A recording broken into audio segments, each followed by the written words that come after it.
So guys, we're gonna demonstrate today what Fluid BJJ is about. It's a play on words. I do like to train in water, but also it reflects the style of my game, which is primarily submission oriented, but also focuses on attacks and combinations. The water training part is an active recovery for me.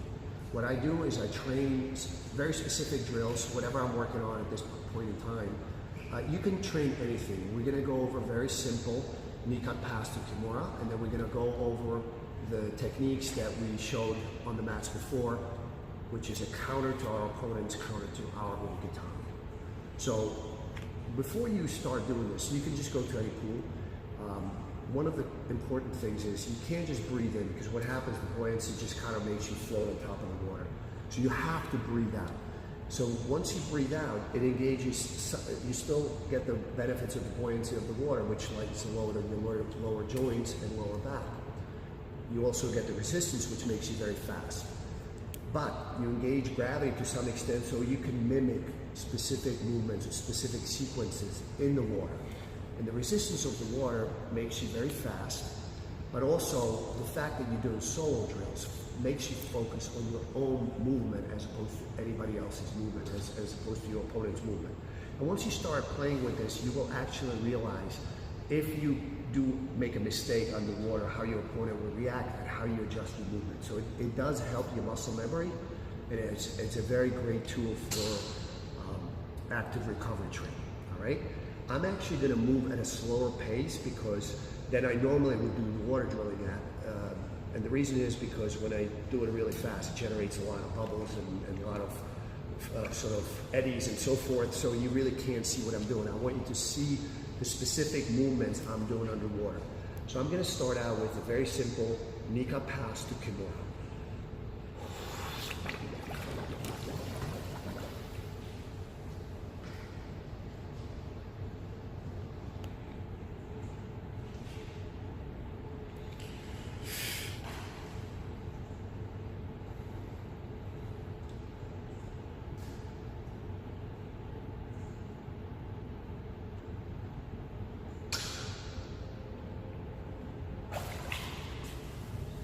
Now we're going to do something a little more complicated. Now we're going to do the two counters that we did on the mats before. The first one is going to be the counter to Enrique's counter. Okay, so when he tries to sort of go around towards my head to counter my Unikitami, we apply the pressure against the inner thigh. Okay, the second one is going to be how Emil countered my Unikitami by burying his arm under his thigh. Okay, so here's the first counter.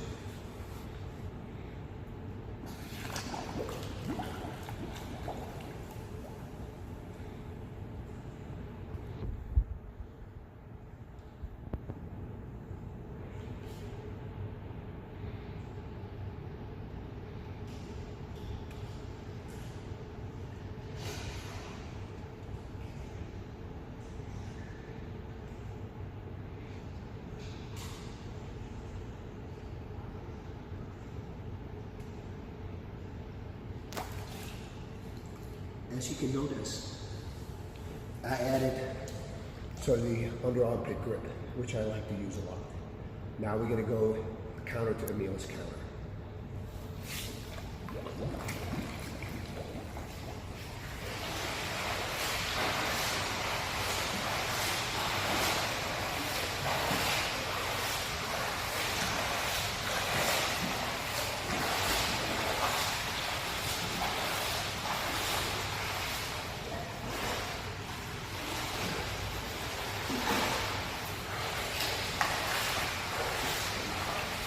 Now Emil is going to attempt Fluid BJJ. First time Fluid BJJ, Emil? Yes. All right, let's see how it goes.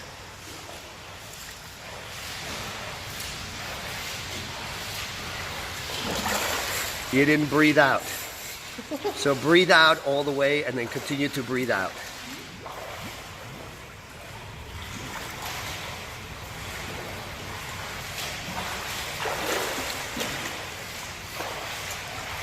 All right. That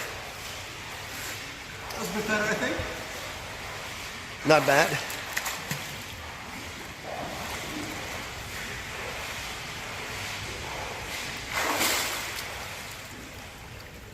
So continue to breathe out more. You want all the water out of your lungs, basically. Yes, sir. I mean, all the air out of your lungs.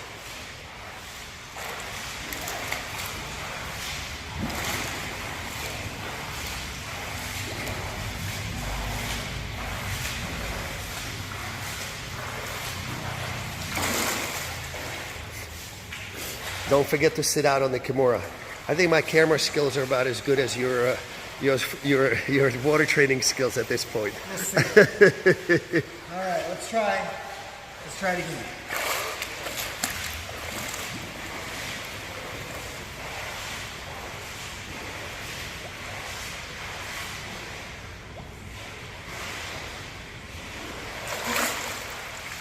Let's try to, we could try some head snap downs to guillotines.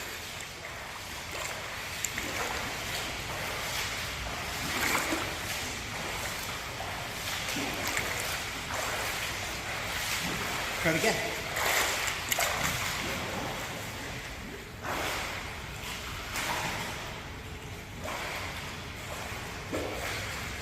Yes, it's getting better.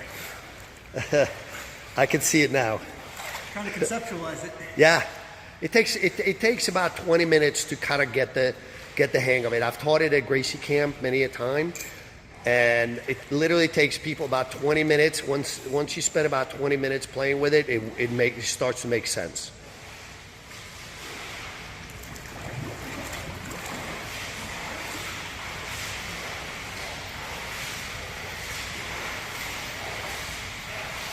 Yeah, man. Yes. How about some flying triangles? Snap the head down, a flying triangle.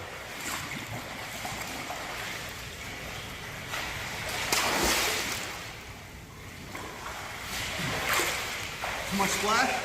No, I don't worry about splash. The question is, you make sure you kind of curl up so you don't hit your head on the mat. Yep. So you got basically kind of try to visualize what are the elements that you need to make sure that your movement is perfect.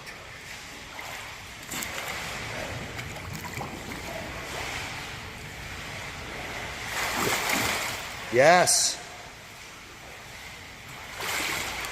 I don't worry about splash. Splash is about byproduct. That's partially what makes Fluid BJJ fun. Is the more you splash, the more fun it is. But you do want to engage the water, the gravity through breathing out. But you can drill some high-risk techniques like flying arm locks, flying triangles, that probably if you were doing it for 20 minutes on the mats, you're going to either hurt yourself or you're going to hurt the other guy. This way you can do it for 20 minutes.